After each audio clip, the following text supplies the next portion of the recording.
Hello and welcome to the Debating Toastcast, a podcast about all things debating.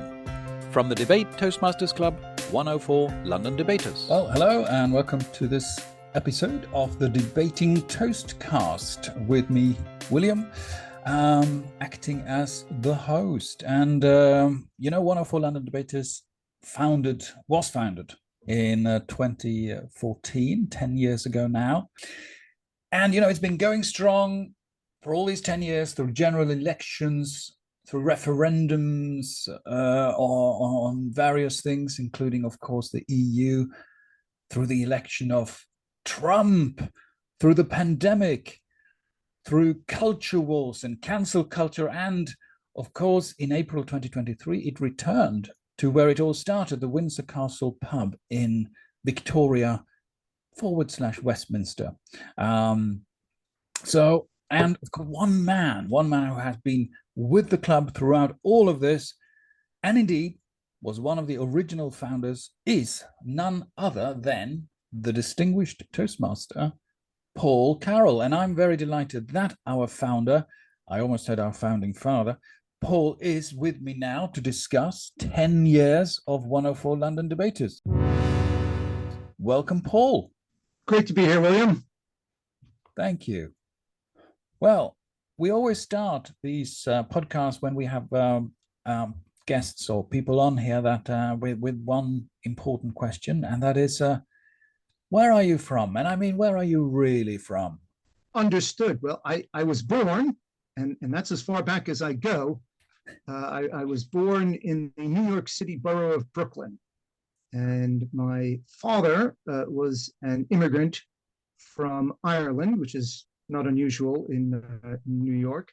And my mother's father was an immigrant from Italy, which also was not unusual in New York at that time.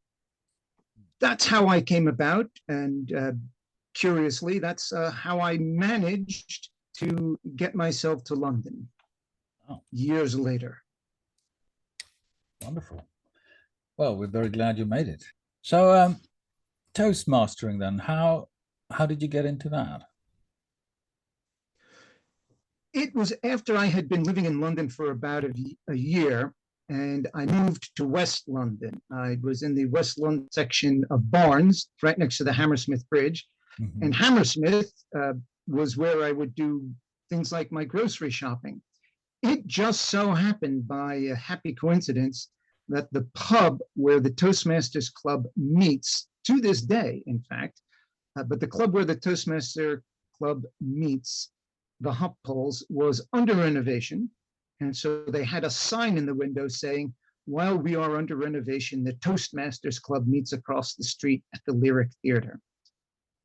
I walked into the Lyric Theatre on a Tuesday night and said, I hear you have Toastmasters here, and they didn't know they had heard of it. They had no idea what it was, but they had heard of it. So they pointed me to the theater's bar and said, it's somewhere over there.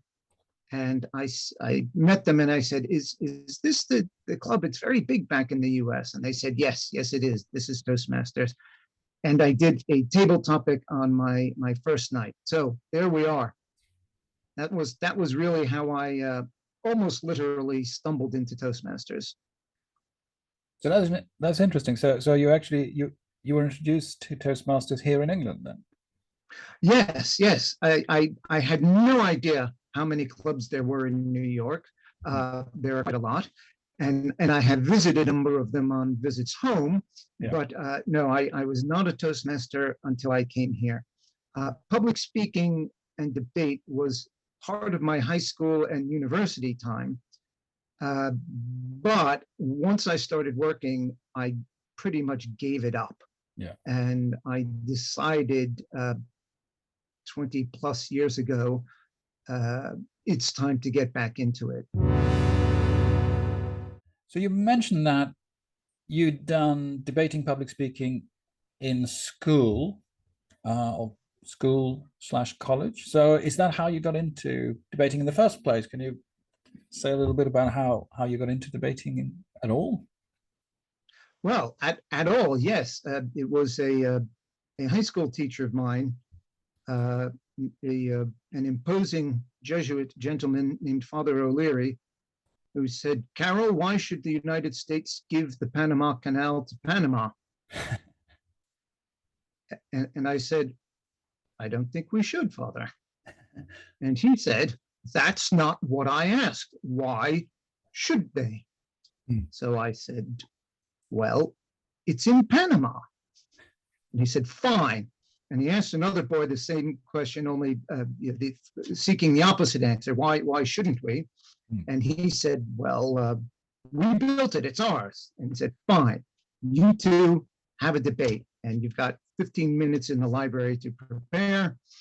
And the library, mind you, books, paper, no instant facts on the tips of your fingers with the telephone." And that was my first debate. Right, sort of thrown into it. Mm-hmm. Which is better, I think, because it didn't hurt all that much, and it turned out I liked it. Yeah. So did the school have a formal program where you joined a society within the school, or was it part of the educational program sort of thing? At the time, it no longer did, right. Because this was the 70s. Things like debate had fallen by the wayside, along with Latin. Yes. There was not a debating team at the school anymore, but there was a public speaking society, and so we could hold our debates within that. So you mentioned you had to suddenly defend something you didn't believe in, and I'm wondering, what would you say are the main benefits of debating? Is it partly that sometimes you're forced to try and understand the other side, as it were? Oh, absolutely, absolutely. And I can't say that being on the opposite side of my own opinion in a debate has ever shifted my view entirely and made me join another side of a particular subject. That's never happened, but it has led me to, first of all, to appreciate nuances in topics. That topics are rarely as black and white as even hard print newspapers make them out to be, let alone the internet. Issues are rarely so finely cut and obvious, but there might be elements on the other side that are certainly worth considering. Also, I have found that if this is just a simple part of debating, but a very important one, is if you have to think like your opponent, if you have to defend something that you actually don't believe for the space of a few hours, and do some research on it beforehand, it makes you better at defending your actual side when you go out into the as we call it, the real world, whatever that constitutes these days. So it can actually deepen your own convictions, or make them better founded, I guess. Yeah. I mean, I found many people have said to me, actually, and I find it with myself as well, that although you may not change your mind during a debate, people have come up to me and said, "Oh, something that was said tonight, I never thought of that, actually. That's a point I never thought of before." So that they just suddenly they had a new understanding of the topic.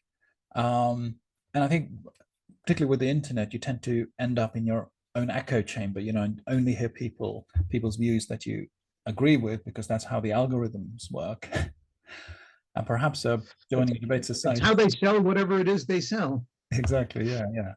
And so perhaps a debating club is a good way of actually breaking out of your echo chamber and coming, because you have. Absolutely. And I think that's a great benefit of meeting people on neutral territory, as it were. For instance, we meet in our club in I think, the best possible neutral territory, which is a pub. Yeah, absolutely. Where you get that friendly sort of atmosphere of having a pint and relaxing after work. Yes, absolutely. And I think that helps people um, loosen the iron facade of one particular standard of belief that they might have to put on whenever they're filibustering on the internet. And in a relaxed, friendly atmosphere, especially since one of the things that typically debate clubs do is we remind everybody there, for instance, that the sides have been assigned. Don't take somebody's speech to mean that that's really genuinely his political belief. It's an intellectual exercise, and then afterwards, over a pint, we can have a more friendly, a less formal chat. Anyway, Yeah. And one of the strong points of debate is the exercise in the formality of speaking. So, Right. for instance, the key to a debate is in the very beginning to define the terms, so that nobody is unsure. Certainly, nobody viewing this from outside the teams, nobody is unsure what it is you're talking about. Yeah. And with the terms so starkly defined, then you can take either side of it, take approaches to it, note exceptions to it. But it does mean that for people who are totally new to debate, it might look a little strange that people are being almost stilted sounding in their language. But what that does is that level of formality, I think, reduces the tendencies of people to start mudslinging or to slide back into a kind of a visceral attack mode. Yeah. And basically to be better. Now that's a very good point, actually. And as you were talking, I was thinking of two debates we've had only recently. One was on trans issues and the whole sort of issue about puberty blockers, and then previous to that, we did the one on reparations for slavery, both with the potential of being extremely emotive. But I felt the debates were actually done very, very in a very sort of friendly and positive atmosphere, where, like you say, the definitions were set out clearly. This is what we're debating, and then everybody stuck to that, and everybody believed that the other party, as it were, the other persons, had good faith. That there was good faith. That everybody believed that everybody just wanted the best interest for everybody, but it's a debate about how to go about achieving it, sort of thing.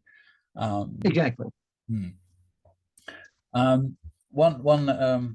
Perhaps we should mention actually also that in that context, because you mentioned that people are assigned a side, and then we always follow the Chatham House rule, which is that you can whatever is said, you outside the meeting, you don't then refer to John or Mary said such and such, but you never connect the person who said it with the opinion uttered, so that you can feel free to explore any argument within our four walls. Yeah. Yeah. Just one funny story from recently. So I did. We've obviously started up an online club for those who can't meet in person for various reasons, or prefer online. And we had a debate about religion, that religion is necessary, and I was arguing for the proposition.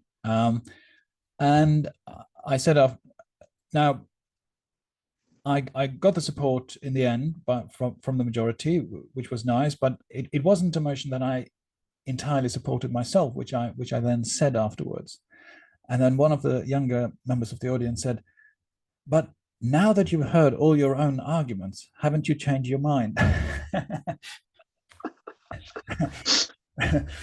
which I thought was quite a funny question, but sort of logical as well. But I think, no, I mean, my research led me to understand the topic a lot better, but not entirely change my mind just after one debate, as I said to him. But yeah, it did deepen my understanding. I think though a good legitimate response to that is to that question is I wouldn't say I've changed my mind, but certainly my mind is not fixed and closed on the subject, which it shouldn't be anyway. So that then I think brings us quite naturally to sort of the main topic of this conversation, which is, of course, how this club came about in the first place, and what's with the name 104. It's got nothing to do with Dalmatians or Room 104. So you got to tell us now how did the whole thing start, and what's with the name? Well, the name is easy to deal with. The Toastmasters catalog, which contains all the various things you can get from Toastmasters, includes catalog item number 104, which is a debate manual, and 104. The IT experts assured us putting one in the title of the club would make us an easy find in online searches for debate. I personally think that the greatest effect it has had is making people say, "What's with that name?" and they don't forget it. This is true. Yes. Yeah. No. It is. I mean, some people who are from sort of outside of our club and outside of Toastmasters asked me, so who are the 104 debaters? So, well, we're not quite that many, but but yes. There have been, though, over the years. I suppose, yeah. 10 years, I'm sure there have been 104 members. Oh, definitely, yes. No, that's true if you take it accumulative. Okay, so that's the name, the mystery of the name revealed, the big reveal, you heard it here. Now, how did it get started then? What was the idea? Did you suddenly wake up one morning and think, hey, I'm going to start a debate club? No, certainly not. There are a number of debating clubs, independent debating clubs in London. It's part of the old British tradition. There are a lot of university alumni in London, and London, like New York, it's a big city where there's room for everything. Yeah. There are, I have no idea anymore of what the count is, but there are many, many, many Toastmaster clubs in London. Dating myself again, but back in January of 2001, when I joined, I think there were 7. Right.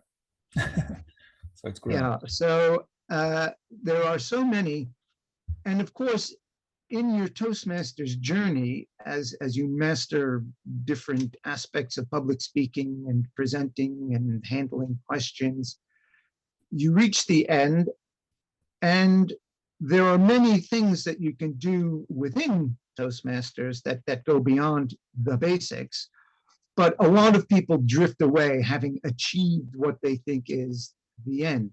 Yeah. What some people have done is found clubs with a special aspect to them, like there are the advanced Toastmaster clubs. Everybody in it has to have achieved the CTM or whatever the current status is for having completed the advanced manual. catalog. Yes. Yeah. Yes. I remember doing that on being I think within PR there was a manual on PR, so I had to defend oil companies and stuff like that, which was interesting. Well, see, a project like that is more challenging in a debate society when you have someone specifically speaking against you. Yes. But that is why we started it, because there were a number of Toastmaster friends had visited debating societies and never showed much interest in it thereafter. And I thought, well, maybe Toastmasters and debate, maybe they don't go together.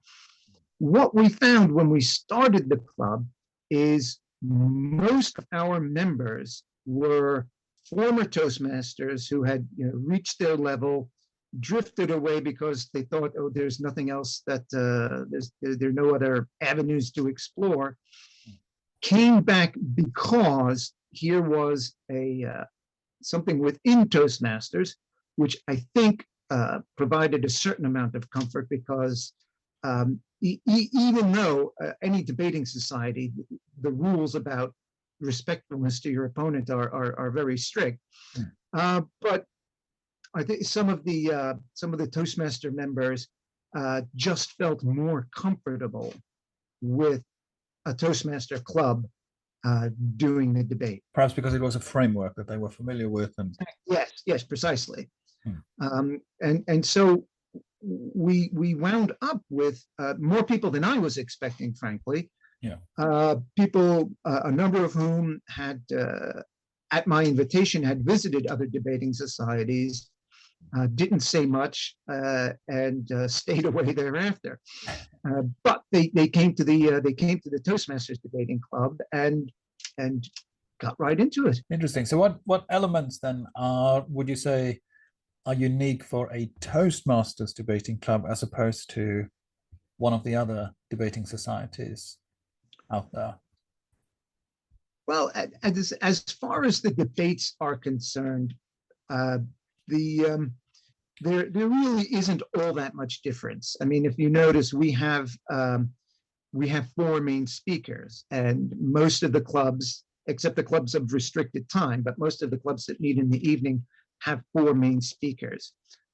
We have table topics at our Toastmasters club, but they're debate table topics, which I think suits the table topic format perfectly. It's just we have half as many topics with 2 speakers per topic, and I think that's that also provides our speakers with a good discipline, because as you know, part of the Toastmaster role in getting people comfortable speaking is, they say, if you really can't think of an answer to a table topic question, talk about whatever you want. And of course, we can't do that. If you're told that you're on the side of I don't know, taxing private schools, and that's your side, even if you don't agree with it, that's it.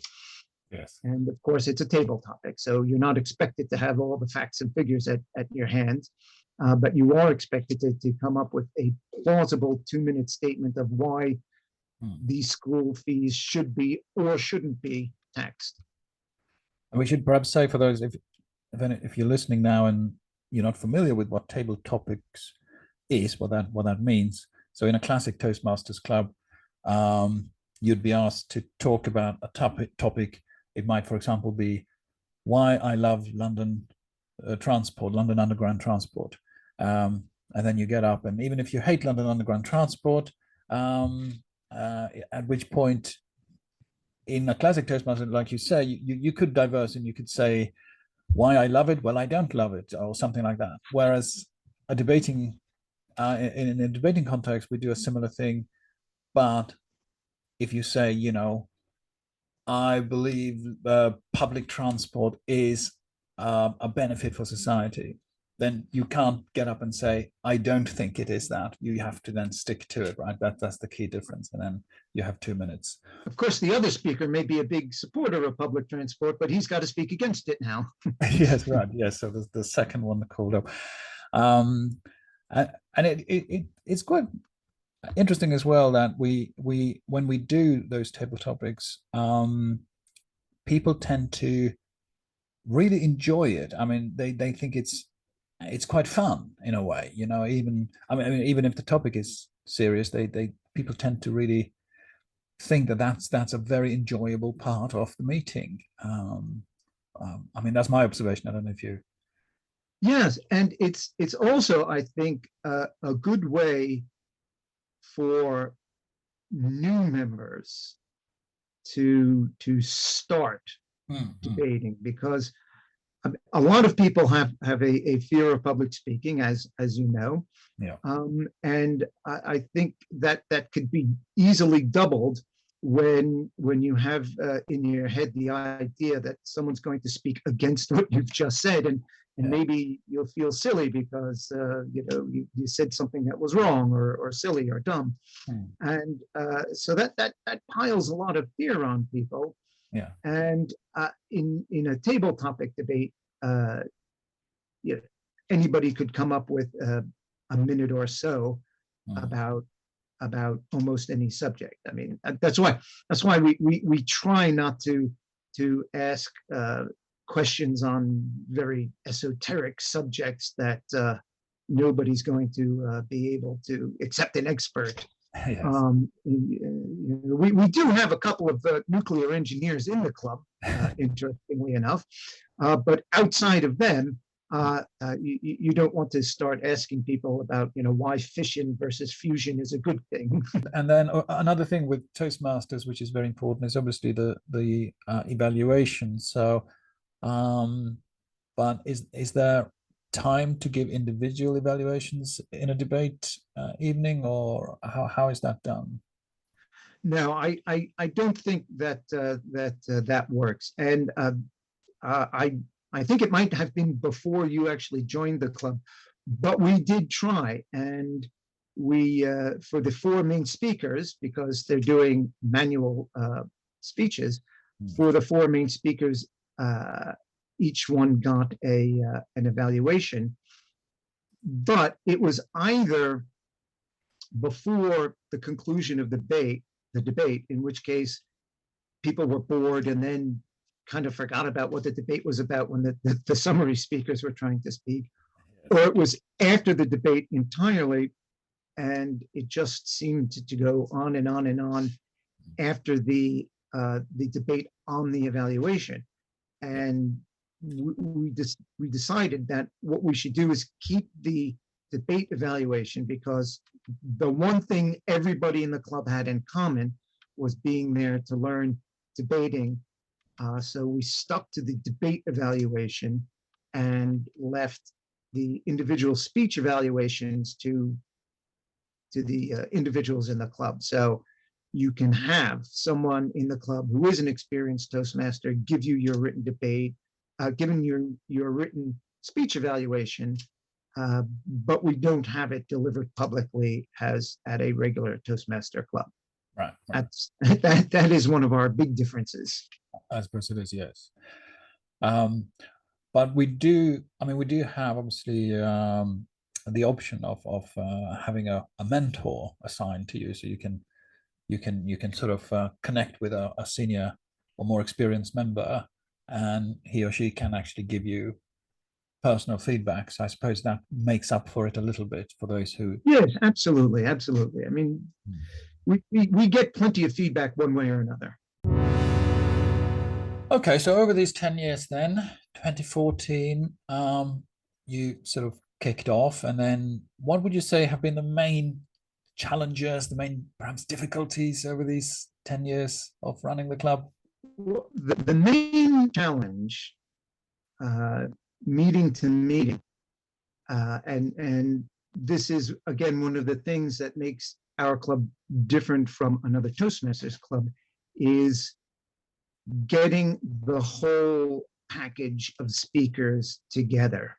Right.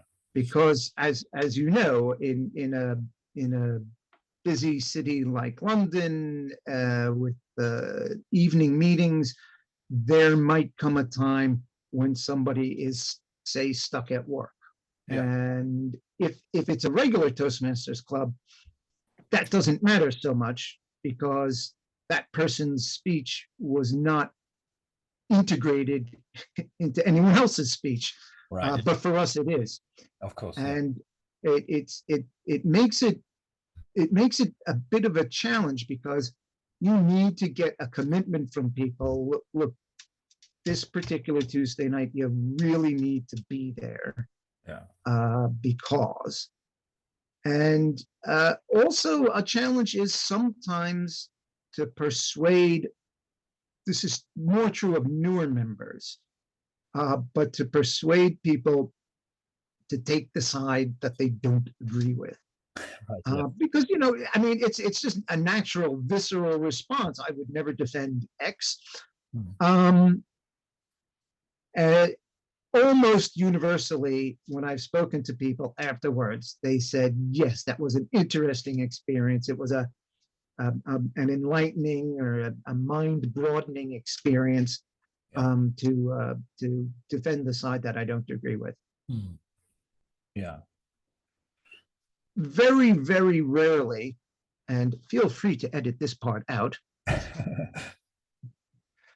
but we have had occasions where someone objects to the topic Right. under debate, and it's more often it's someone outside the club or someone new to the club who hasn't quite grasped this notion yet. But my standard answer is always, remember, there are two sides to this. Yeah. We don't believe that it shouldn't be debated because we're very much opposed to censorship. But there's two sides. If you completely disagree with that statement, or if you completely agree with it and you'd be appalled by someone who disagrees with that statement, Yeah. whichever it is, come to the meeting and make a floor contribution. Oh, yes. No, so now you mentioned another element we haven't spoken about, and that's floor contributions. So what's that? The floor contributions are where people in the room, the audience, the people you're trying to persuade, get to add a minute or so to the debate. Right. And this it's obviously it's unscripted, at least on our part. Although people do come in with their convictions, so to that extent it's not entirely unscripted. But from a Toastmaster point of view, it includes more people having the experience of speaking in front of the audience. Yeah. And it's strictly speaking, it is not scripted, even though they might have their own views that they're expressing and they've thought about this before. So it helps them articulate things that they're thinking and how they would respond to the two sides giving the debate. And it gives them an opportunity to speak. There are different ways to do it. Sometimes we do it where the people in the audience throw questions at the debaters. The reason we normally do it in the form of floor contributions is because we are a Toastmasters Club, and it does give more individuals a minute and a half to speak. Yeah, of course. Because if you ask a question, then obviously it needs to go back to the debater to then spend a minute or so actually giving the answer, a minute in which we could have had another floor contribution. Yeah. So I mean, these things are done as a practical matter of balancing the schedule, rather than an idea that this is the proper way to run a debating society. Sure. Some of our debates, as you know, take the form of a panel discussion, in which case the floor asks questions rather than makes mini speeches themselves. Although sometimes, as we know also from question programs on television, that when people are told to ask a question, they make a statement instead. I suppose that happens. Well, that's where sharing comes in, and that's part, as a Toastmasters Club, that's part of the educational program. Sharing a debate is a role, and there are certain tick boxes that you have to remember to do, like saying beforehand that we operate under Chatham House rules, so you can discuss the topic but not the people in the debate, and the taking of the votes, all of that. But sometimes you have to be the strict chair of the debate and cut someone off. Yeah. Which I never like to do, but sometimes you have to. If someone has been given the opportunity to ask a question and then starts making a 5-minute speech, as get him an evaluator. I do remember one meeting where a woman wanted to sort of jump back in after she had spoken already and speak when it was time to wrap up. And well, I felt it was right to be firm, but she came up to me afterwards and was very offended because I had denied her free speech, which I had to explain that I'm sorry, but this is a private club. We have rules, and your free speech doesn't mean you can impose it on other people who are waiting to to move on. Oh, absolutely. There's free speech and there's free for all speech. Yes, it's within certain rules, and I think that is also part of what you said earlier, that there is a formality to it, there is a framework to it, which also gives it I suppose I hate to use the word, but like it's a safe space in the sense that we're not going to let people rant on. It's going to be to the point, and it's going to be within a certain framework of this is how you behave in a debate, right? It's that sort of civilizing project, I suppose, if I can call it that. Oh, absolutely. I mean, as a long-time debater, the idea of safe spaces is appalling to me. But we do in fact have a space with rules. Maybe that's how we should promote it, is that we have a free speech, but it's a space with rules. Yeah. And that, I suppose, brings me on to the next question I have for you, because obviously the club had to negotiate through the lockdown and being online and all that. And I mean, what would you say are the main differences, both good and bad, of online debating versus in-person debating? The best thing about the online debating, which is not my favorite format, as I think but the best thing about it is that we did reach people from all over the world. Yeah. And that was an amazing thing, to have people bring up issues that you might never have thought of because it doesn't occur in England or in America, where I would be familiar with it. So that was a very, very interesting thing. And you have to balance. And I think that there was a great deal of value to be had out of that. Also, the fact that some of our former members, who had, say, moved to Europe, one gentleman had moved to Brussels, and one lady had moved to Latvia, but they joined us, and that I thought was a great aspect of the online club.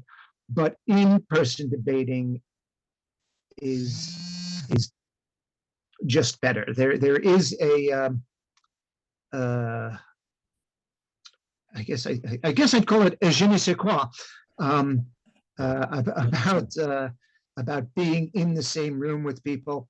And I think what really clinches it is that after our meeting, if you've been on the opposite side, after our meeting, you can have a pint together and chit chat, and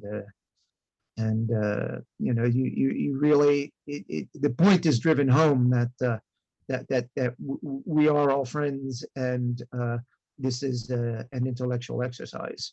Exactly. Yeah.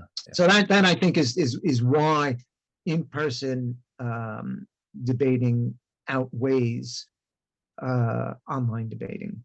Yeah. And I agree with you. I think it's convenient, and I mean, I only got involved with this club, funnily enough, also because it was online. I came, as you will remember, to some of the first meetings when the club started, and then I stopped working in London, and because I live up here in the northernmost part of Essex, right on the border to the next county, I felt it was too much to travel down to London and all that. But then I joined online and during lockdown and found that I enjoyed it so much that now I do jump on the train and go all the way down to London. So Wow, it's a good incentive. yeah, so there you go. Um, whether that's a good thing or a bad thing that you stuck with me is another question altogether. But there you are. Good for me. So then we have got to talk about how debating can help us in. You referred earlier to the real world when we leave that pub and we go back out into the real world. And obviously, as we're recording this, we are now in the middle of an election campaign here in England. Many other countries have elections. Of course, in America, there's the presidential election in full swing, or the campaigning for it, at least, have been in swing for quite a while, it seems. Um, how would you say? I mean, I'm pretty certain you think debating is helpful, but I'm perhaps more interested in how and why it helps us perhaps to cut through some of the rubbish and the noise we get from politicians of all sides. Or is it impossible? I don't know. What would your thoughts be on that? Well, my thoughts are occasionally we will have someone in the club who is associated with the party and actually at an elections time will have to do public appearances and debating. And even if it's not strictly speaking in a debate, if you're speaking on behalf of a candidate and you get heckled or you get questions, having gone through a debating experience is helpful in keeping your cool, marshaling your thoughts, and putting your thoughts together quickly and without excess verbiage. Yeah.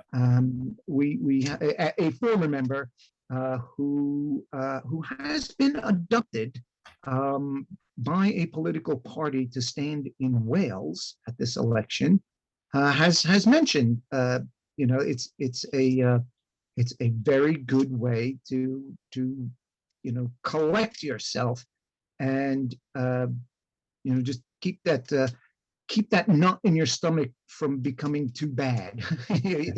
That's how he put it. Is managing the knot in your stomach when you're facing a hostile crowd. I suspect in Wales he will face one or two hostile members of the public. But even if you're not doing that, if you're watching a debate, or if you're listening to what a candidate is saying, or away from politics, if you're listening to what a salesman is saying, if you're listening to what a colleague is saying at a departmental meeting, you may have to defend your position. And so debate arises in all walks of life. And I think it's just much better if you, even if you're just are arguing with a friend over a cup of coffee, it's better to have learned how to do this and how to keep your cool. I mean, if you're arguing with a friend who hasn't done debate, and you mention, well, I think that whatever it is, the railways should be renationalized because they're so poorly run now. And he says, well, what about the last time these guys were in power? They did this, this, and this. I said, that has nothing to do with the railways, though. And I think having experience in debate helps you zip right back to that point that says, well, what you say doesn't have anything to do with the railways. In those instances, I think it is helpful to be able to analyze what somebody has said quickly and to be able to respond quickly. Perhaps to identify what's known as non sequiturs, that something doesn't follow from what they said. Oh, absolutely. And what is generally known in English, so we'll use the English title, but because I actually like it, but it's called in English whataboutism. Yes. It's one beautiful word. Whataboutism. Whataboutism? Yes. That's, And you say, well, what about that? Well, that's not what we're talking about. We're talking about, why we should or shouldn't own the railways. what I found, having watched the leadership debates now or not leadership debates, that's the wrong word, the prime ministerial debates, I think they are dubbed, between Rishi Sunak and Keir Starmer, is how whenever an audience member asks about the NHS, for example, they will start to say, well, my mother worked or my father worked for the NHS. That's right. Which of course is not in any way relevant for the policies that they are putting forward. Not a bit. Not a bit, right? But I guess because what are they trying to do? Yeah. I guess my question is, what are they trying to do there? What is the rhetorical technique that they? Well, the rhetorical technique is to put themselves directly on the level with the person asking the question and the NHS itself, because neither of the two main party leaders that we have, neither of them is a doctor, a nurse, a therapist, or an expert in a health field at all. No. But each one has a family member or someone close. It doesn't have to be a parent. I mean, Rishi Sunak's father was a doctor, and Keir Starmer's mother, was she a nurse, or she worked for the NHS in some capacity? Yeah. So bingo, perfect. So if you want to say I represent the NHS, then you could say, my father was an NHS doctor, or my mother was an NHS nurse, and automatically to the audience, you're now speaking for the NHS. Yeah. And because that's also an issue, since everybody at some point needs a doctor, yeah. That's an issue that reaches just about everybody in the country. Nobody wants to attack the NHS, even if you're, if you are very much of an absolute libertarian view that says, well, if you get sick and you can't afford a doctor, you should die. But nobody, that would never get you any votes. So this is one of those issues that you have to come out and be seen as a friend and supporter of the NHS, because as I forget who it was, I think it was an old Tory politician decades ago who said that the NHS is a form of public religion for the British. Yeah, that was Nigel Lawson. Yeah. Thatcher's Chancellor of the Exchequer, who said that the NHS is the closest thing the English come to a national religion. I think that's the quote. Yes. Yeah. and in a country that officially has a national religion. Well, yes. But so you can't come out and start kicking the NHS. What you have to do is, if you're on the one side of it, you say basically more money for it, and on the other side you say better management of it. Yeah.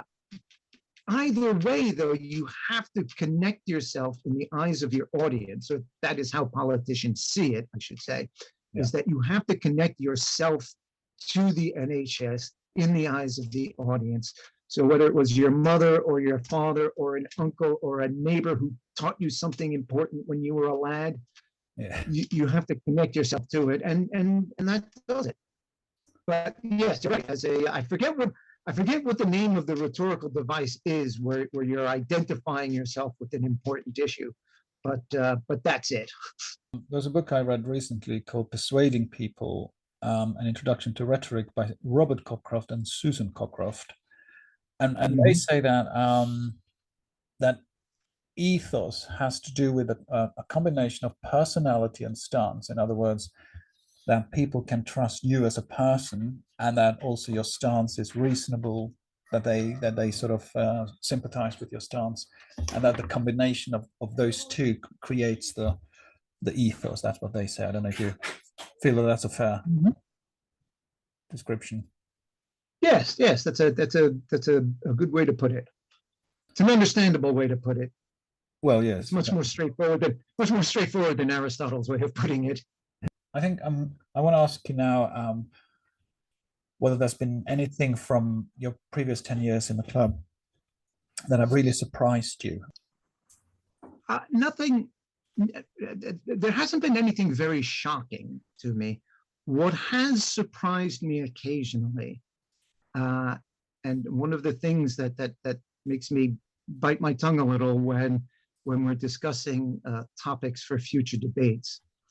But a number of times we've had a debate motion and I've looked at it and thought, oh God, this is going to bore me into my grave.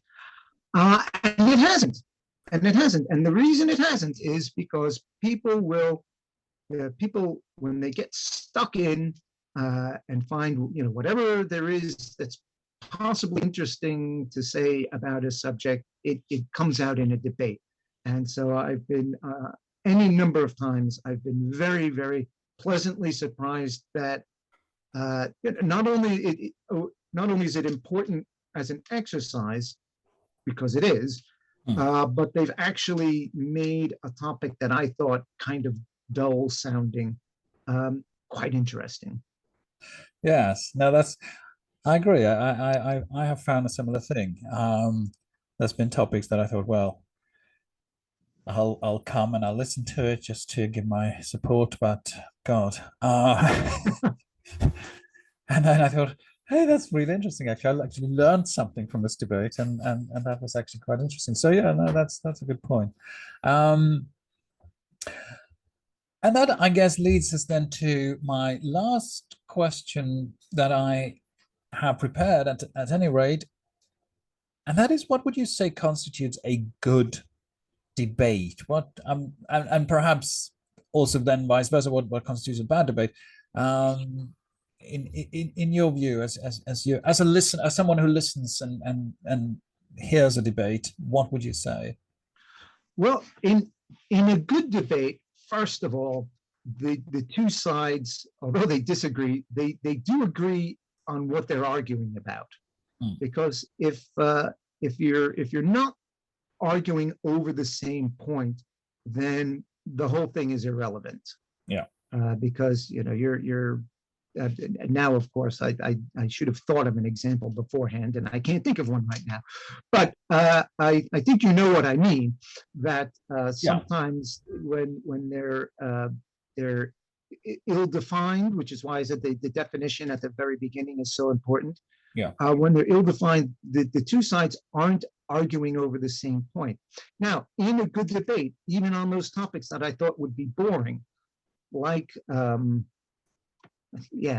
railroad national, we've had several over the years on railroad. There was one on tax. I seem to remember you. Yes. Was it the flat tax? I think it was to do away with income tax. Okay. I think I seem to remember you said to me that, God, this is going to be boring. And then it wasn't.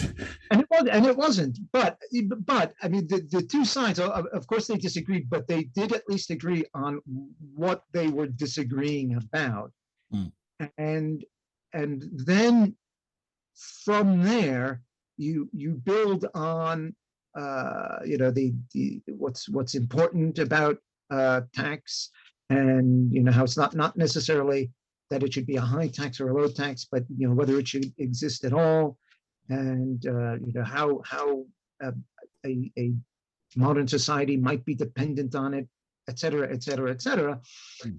Then you can have a good debate. But if you're arguing whether there should be a tax at all, let's say, and somebody just says, goes off on a tangent, which can happen, about not liking what one particular chancellor did with a particular tax and blah blah blah blah, then it gets boring and sidewindy and maybe even a bit ranty.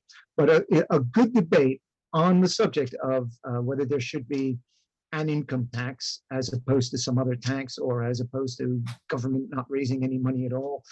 A good debate on that will have all those aspects to it. But whether they should have it, what kind of tax it should be, whether it should be on income or spending or a flat tax. There are all kinds of different ways of doing it. And this side proposes this one in particular, and we say why that side is wrong. That can be very interesting, even if you have to refer to a lot of accounting rules. Even that can be a very, very interesting topic, as long as they are talking about the same thing and giving the reasons why they should or shouldn't have it. And in a good debate, what you come away with as the audience member, and therefore in our club as an audience member, you are also a judge of the debate. Yeah. What you come away with is the idea that there are two ways of tackling this problem. There are two ways. It's not that one side is talking codswallop. There are two ways to approach this. I think that way X is better than way Y, because the X side has given better reasons why way X is preferable to way Y, rather than saying, don't listen to Team Y, they're idiots. That's which, again, drags me back to the internet. But that's not only the kind of debate you get on the internet, but I think you're old enough to recall pre-internet days when that would be the pub bore would say, don't listen to them, they're idiots, rather than here's why this is actually a better plan than that. Well, I remember one when you mentioned that particular fallacy, ad hominem, as it's technically called, right, to the man. When I became involved in politics back in Norway, I was only 16 years old, and that's how I got into debating at first, because we didn't have it in school. And what would annoy me back then was if I discussed something with people who were older than me, like say in their 40s or 50s, and they would say, well, you're just a young whippersnapper, you don't know what you're talking about, And I said, well, these are the arguments, you're not referring to the arguments. Now that I am in my 50s myself, I have more sympathy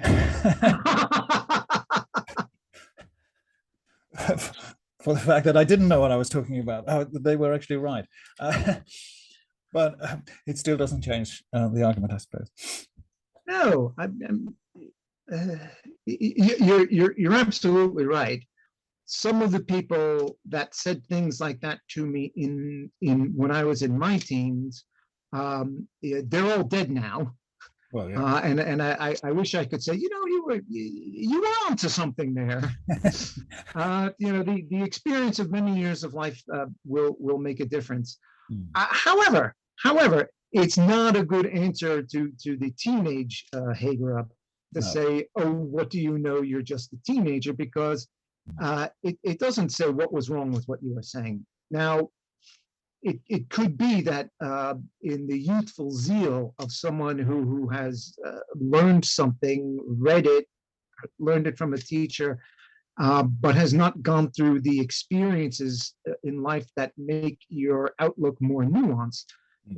In that case, you could say to that person, well, all right, here's the kernel of truth in what you're saying, but I think you'll find as you go through life and experience it that these particulars that you're bringing up, they don't really apply.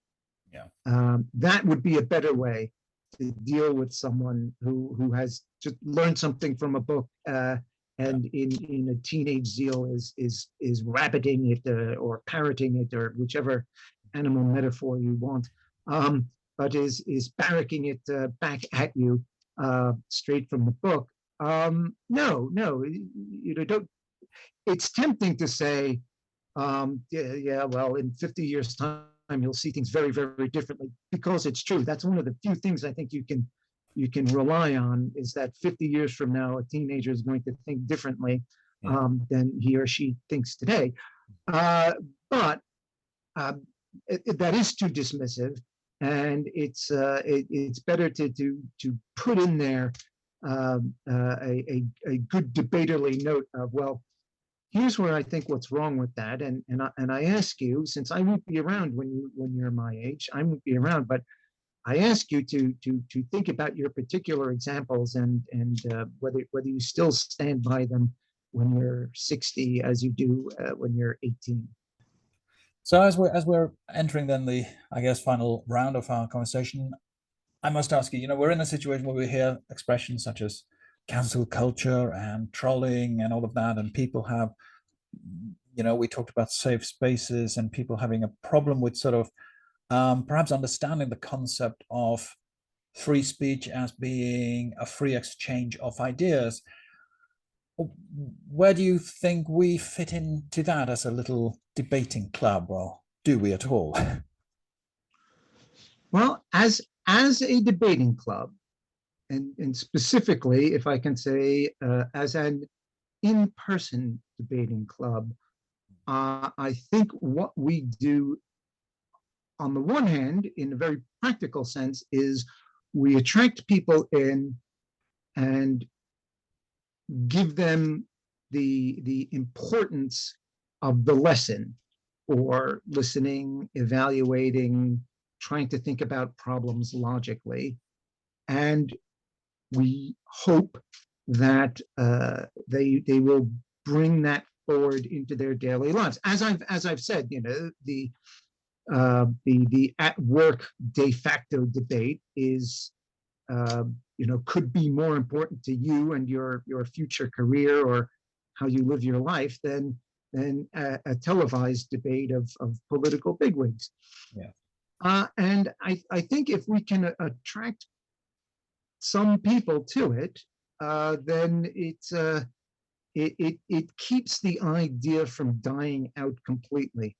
I agree that it certainly doesn't look good for us in the modern the modern technological internet political world, because as I think it might have been in The Economist, they just wrote a piece on how that makes dictatorship more plausible. In fact, perhaps, dare we even say it, a superior system, because things get done.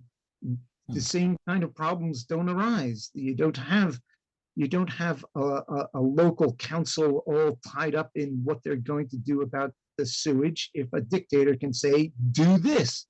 Yeah. Now, of course, as we know, as students of history, we know that a dictator might start out with the noblest of intentions, but after he's been dictator a while, he thinks whatever suits his fancy is the noblest of intentions, and that's where things go horribly wrong. And in systems like ours, where you have to go to the public once every 4 or 5 years to be revalidated, there's a chance to get rid of you. It doesn't make it doesn't sound like the most full-throated endorsement and promotion of democracy, but I think it's we're on the back foot in this world. So clubs like ours, even small clubs like ours, make people think. And if there are still a few thinkers, then hope is not dead. That I think is a hopeful note. Yes. my most hopeful negative note I could come up with. Yes. Well, some hope is better than no hope, I suppose. Exactly. And, well, like in 1984, remember in 1984, Winston Smith goes into that Prohl pub. Yes. And he hears the guy arguing. The old man is trying to get a pint, and the barman says, "We only sell half liters." And it's been a while since I read it, but in the end, I think Winston said the hope lies with the Prohls, because they're outside the official circle of power, and the ideas, even if they're these particular proles, they're not very well educated, but they still have this some kind of human instinct in them to stand up for a point or to ask a question. Yeah. And as long as that stays alive somewhere, there is yet hope. So on that hopeful note, then I guess we can say that we're not going to stop debating at 104 London Debaters, Paul, are we? Never. Fantastic. And with that, I will say to you who are listening to this, do please come along if you can and enjoy a debate in an environment where we enjoy the free exchange of ideas and arguments, but within certain rules and guidelines that make it a pleasant experience for all, I would hope. Paul, thank you very much for taking time to talk with me today. My pleasure. I'll see you at our next 104 meeting. Absolutely. Thank you very much, and goodbye. Good day. You've been listening to the Debating Toastcast. Feel free to leave a comment, critical or encouraging. We welcome both. And if you'd like more information about joining the club or coming first as a guest, please have a look at our website, 104londondebaters.club, or send us an email on info@104londondebaters.club. That's info@104londondebaters.club. Thank you for listening.